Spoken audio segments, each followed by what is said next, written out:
Welcome to The Puzzled Life with Susan Engelbarts, where we talk about autism and how it affects your daily life. Hi, Susan Engelbarts here, and welcome to The Puzzled Life. I have two of my amazing friends here. Hi. Stacy. Zach. Hi, guys. Thank you so much for joining us. So, Stacy and I are part of a morning coffee group. Yes, and it's amazing. It is amazing. It's They're amazing. So much fun. It was like exactly what I was looking for at this point in my life. Yeah. It was like a group of women who I can sit and there's no expectations with them. It's amazing. It's great. Yeah. You can tell them anything and there's no judgment. And I think what's fantastic is I think it was my second or third time with visiting the group, and at the third meeting we finally realized that both of our children have autism. Yes. And we were like, oh my God, another connection. Yes. Zach and I have lived here for about 7 years, and we have still yet to come across other parents that have autistic children. So we've been trying to find a way that we fit into this community, and we found our village. Yes. And I feel the same way. So at this fun coffee donut time, Stacy and I started talking about what people have said to us that at this point in our life we can laugh at and make humorous, but at the time it was pretty upsetting in some regards. It's very, yeah. And I said, Stacy, I would love for you and your husband to come on the show and enlighten what you really should not say. To a parent with autism. Yes. Yeah, because I've heard some doozies. Yes. Such as, did you know that if you give your child small amount of bleach every day, you could cure autism? And it's like you hear these weird things that people read on freedomeagle.facebook, etc. And yeah, it's been interesting. It is. Have you experienced anything? Yeah, the main thing I usually is that people will talk to him like he's like 5 years younger than he actually is, because he's 7 right now, and they'll still, their voices will get higher. They'll use very fragmented sentences, and he's just a, typical 7-year-old that understands, everything pretty much that other 7-year-olds do. Yeah, it's pretty common that people, I don't know if they're intimidated by autistic children, but they really don't know how to approach them. Yeah. Or the parent is what we're finding. Yes. And when I started going through the process with the testing and everything, I have found that they were trying to be comforting with what they were telling me, and it was still hurting my feelings. So, for example, everyone has autism. And I'm like, well, that's not true. Or, oh, your child's perfectly fine. My child behaves like that all the time. He doesn't have autism. Or one major event for me was I was at a party. I don't even remember. It was like a wedding shower, some form of celebration. And a person at the party said, autism is not real, and that your children are just brats. And at that point in my life, I was still going through the testing, and I haven't had like a confirmed diagnosis yet. And I just left and I cried. Yeah. And I vowed at that moment that I would never let that happen again. Like, if anyone ever said something to upset me, that I will definitely speak up. Yes. Because me just going into the bathroom crying is not helping anyone. Right. So it was definitely a learning experience, though, for me. And yeah, I think for me, myself, it took a good year of acceptance. I guess acceptance isn't a good word, but like I woke up and then I was like, okay, so this is what we're dealing with. And it's not something you grieve, but you do. My son's autism makes him wonderful. He's a fantastic human being. So, but yeah, I get what you mean. Right. Yeah, a lot of people kind of made us feel like he would grow out of it, and yes, that's just not how it works. Hope. And a lot of, if you get ABA or if you do a bunch of things, that'll cure it, and that's just not how it works. And it took a long time to kind of come to terms with that. Yes. And I I've talked about ABA, and I think what ABA has done for us is it's helped me and my family how to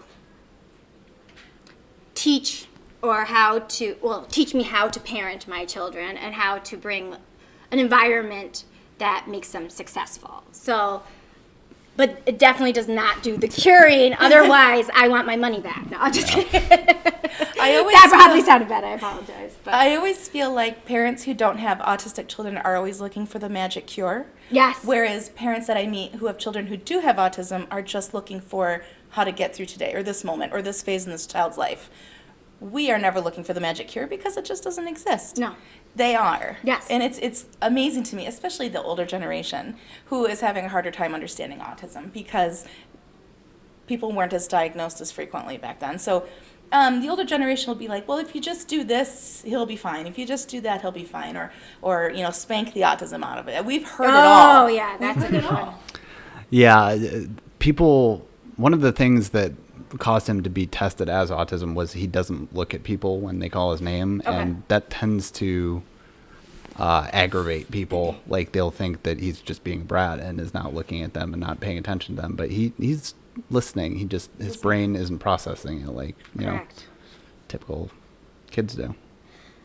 I wanted to ask you if there was anything when you were, I guess, is there anything that someone has done that has kind of surprised you or made you feel like it was a rough situation or something difficult was going on and it brought you some form of comfort or ease? Mm-hmm. I always think that people are going to assume that when he acts out in public, he's just being a brat.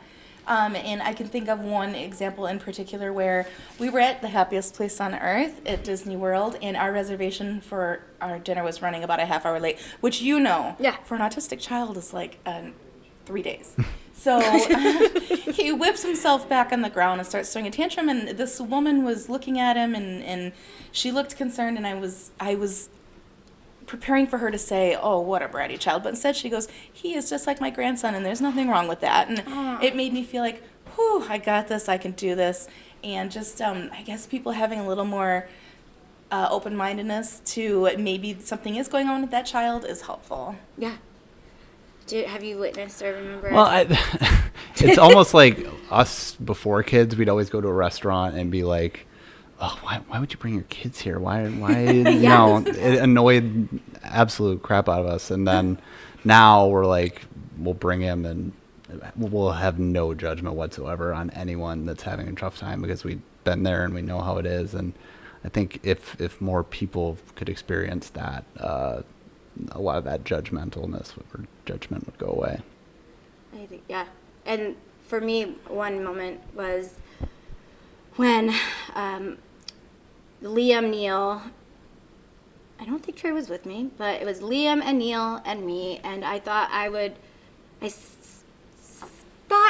go into a Qdoba and just quickly pick up a burrito in a bowl and leave, and like a 5-minute process took an hour, and my son was under the table acting like a monkey. It was filled during lunch hour rush, and I'm trying to get out without looking like I was crazy, but I'm sure I definitely had like crazy hat on. And I pay the lady at the counter, and I look down and I see Liam has his hand up this lady's shirt, like right on her lower back, like rubbing it. And now what I know, it's like the sensory, like he needs, to rub. Yeah.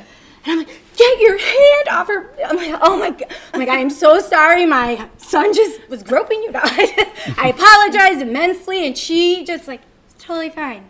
It's no worries. And I left, and this gentleman who was at a lunch meet, he just opened the door, and he was just smiling, and like, hey guys, and do you need help with anything? And it was, for me, I was ready, I was completely out of my comfort zone, and just, it was so nice for this one place just to be so supportive, which I think is really the only time that's ever happened, and I think that's also why it has stuck out to me. So yeah, You know, I do have to say, you and I had a really good conversation recently where we sat down and we talked about our children. You have 2 autistic sons. I've got 1 child with autism. But you had talked about ABA therapy. For us, we were scared off of it early on because of what other people were telling us. Right. Everything that I had known from ABA came from other moms in a Facebook group in Right. Michigan. Right. And just sitting and talking with you really changed my outlook and how I feel about ABA therapy. Oh. So I think that also like spreading misinformation like that, a lot of the moms in that group don't have children with autism. It's like what I heard is, do you know Right. what I'm saying? Yes. So it's just, it would be appreciative if more people would not look at it as if they're experts Yeah. Yes. and just come at you with a little more compassion. Yeah. There it is. Compassion. Word of the day, compassion.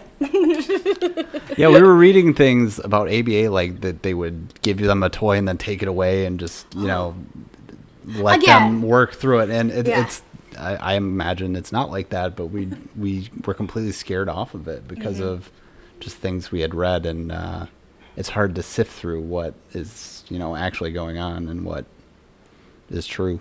I think if I could give advice to any person who has an autistic child, it would be to find your village and make it a strong village, and make sure that you are connecting with other parents with children of autism, because a lot of these things our eyes were open to after we meet people who have children with autism. Otherwise, we're kind of in the dark.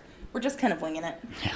Most days. I feel, but parenting in general, I feel like it's always like a winging it situation. Like, oh, now my child's hit puberty, or we're at this stage. What do we do? But I feel like it's just phases in their lives where I think it's like literally every day. Yes. And personally for me with autism, it's like one day I'll have a child who's talking to me, and the next day I get 2 words, and I'm like, what just happened with overnight? But it is so beneficial to have a community. So I'm beyond thankful to have both of you guys, and you're right down the street from me. Yeah, awesome. That's amazing. That's great. Definitely. I guess we'll just quickly end here.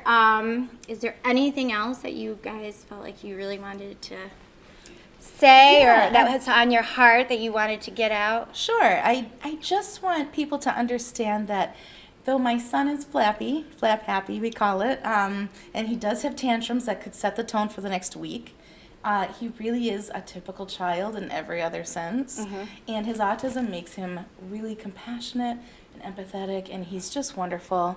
And to just not assume. When you see him, don't assume, don't talk down to him. He's a lot brighter than what they may think. Yeah, that I'd go along with that. Just not assume things. When we were trick or treating a couple months ago, he really doesn't make eye contact when people, and doesn't always say thank you. I'm sure he wants to. He just isn't processing that, and people would get upset. And it's like, why are you getting upset about this? Right. But I think just more awareness and less assumptions would do a lot of good. I agree.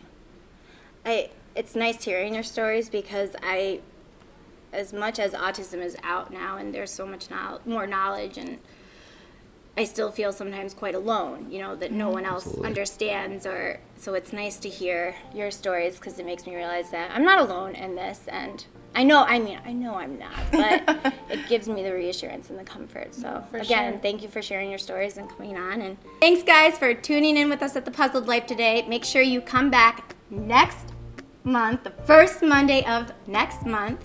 And if you like this episode, make sure that you hit like, subscribe, and share. Thanks for tuning in, guys, and we'll see you next month.